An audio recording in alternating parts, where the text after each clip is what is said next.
филмите, всушност единствен во суштина независен филмски фестивал во нашата земја. Поминавме 10 неверојатно турбулентни години, 10 издања из кои ги преживеавме филмските и лични приказни на бројни храбри автори од целиот свет. Милоша Ивановиќ, уметничкиот директор на Теодосиевска и соавторот Игор Ангелов. Најпрвен ги се обратили директорот Милоша Ивановиќ на растежот, на развојот на овој пркос од фестивал. Беседавме со мајсторите на седмата уметност и создадовме уметнички бури. Пренесовме силни манифести за иднината на филмската уметност, врвни мајстори во својата област, дел се се уште, дел со мене, дел од есенцијалниот тим на фестивалот и сега и денеска за мене, и сум навистина и почестени се и пеци се и ви благодарам. Народна мрежа на истомисленици, слободолни луѓе, уметници, искрени филмски создавачи, со кои заедно фестивалот можеше да расте, нивните идеи, советите, концептите и поддршката да бидат градени во фестивалот. За овие простори во последните 3 декади. Филмот на еден од најталентираните хрватски млади режисери, Јуре Павловиќ, изгубениот сон на југословенскиот Dream Team. Дилема дека силно ќе ги разбранува чувствата на сите генерации, особено на оние кои живееле и во една друга заедничка држава со повеќе братски народи, наречена Југославија.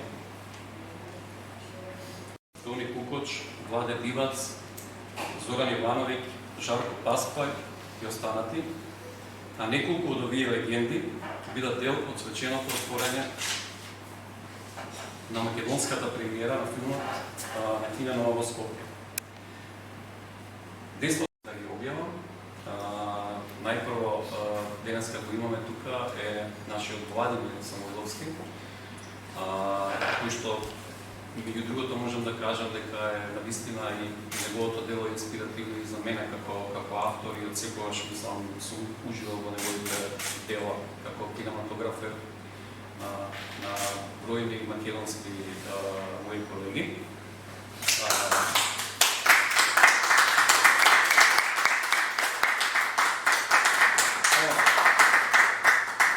Едно од најголемите и најмаркантните европски филмски буми.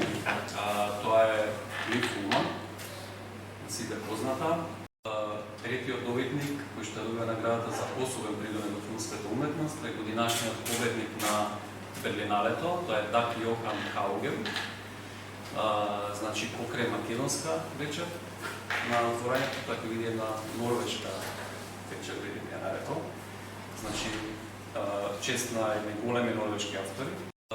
Третиот добитник, кој што добива наградата за особен придонес во филмската уметност, е годинашниот победник на Берлиналето, тоа е Даг Јохан Каугер. Значи, покрај македонска вечер на отворањето, така види една норвешка вечер, видим ја нарекол. Значи, чест на едни големи норвешки автори. Филмовите кои се надпреваруваат за Киненова наградите се поделени на 3 документарни и 3 играни филмови. Уште еден доказ дека креативната документаристика навистина во последната декада е многу силна и мощна и не можеме од толку добри пристигнати дела сето тоа да го игнорираме. Русискиот режисер Георге Сикарулидзе, кој исто така ќе понуди една фина конкуренција и предизвик за членовите на жирито на годинашната нова. Тоа он го образложуваше многу долго, јас макар ми го сумирам во една реченица. И кога излеговме од тој негов мастерклас, мене само таа реченица ми остана во сеќавање. Без разлика колку беше он интересен, јас размислував за тоа што он говори за филмските фестивали. Бидејќи во времето после ковидот се почувствува таа суштинска намена, тоа суштинско живење на филмската публика со филмските фестивали. Филмските фестивали не се само една форма, тие се и содржина. Ако тие што го работат не знаат да му дадат содржина, тогаш џабе и го прават. Но е секогаш плодотворна и носи резултати. И затоа сум многу среќна. Годинава како наши лауреати за специјалните награди Златна грива за особен придонес во филмската уметност, ние ги одбравме нашиот Владко Самойловски и норвежанецот Даг Йохан Хагерут.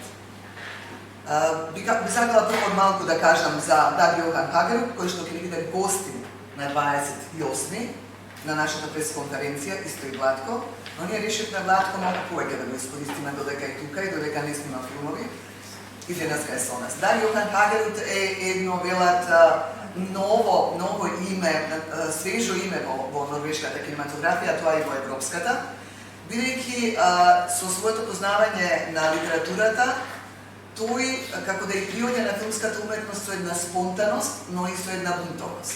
Клишеа на 16 личности, вие не знаете каква динамика има тука, а се мислите дека едноставно стои, е смрцнато во времето. И со радост ја добивуваме наградата на 10-тото јубилејно издание на Кино Нова. Веројатно ќе просурфате, ќе ги пронајдете филмовите од соработките со Бергман, би споменал неколку, Часот на волкот, Срам, Плачеше, Плотења сцени од бракот, Есенска соната. Таа имаше една номинација за Оскар, за филмот Лице в лице, а исто така и за историската драма Емигрантите, нова режија на Јан Троел.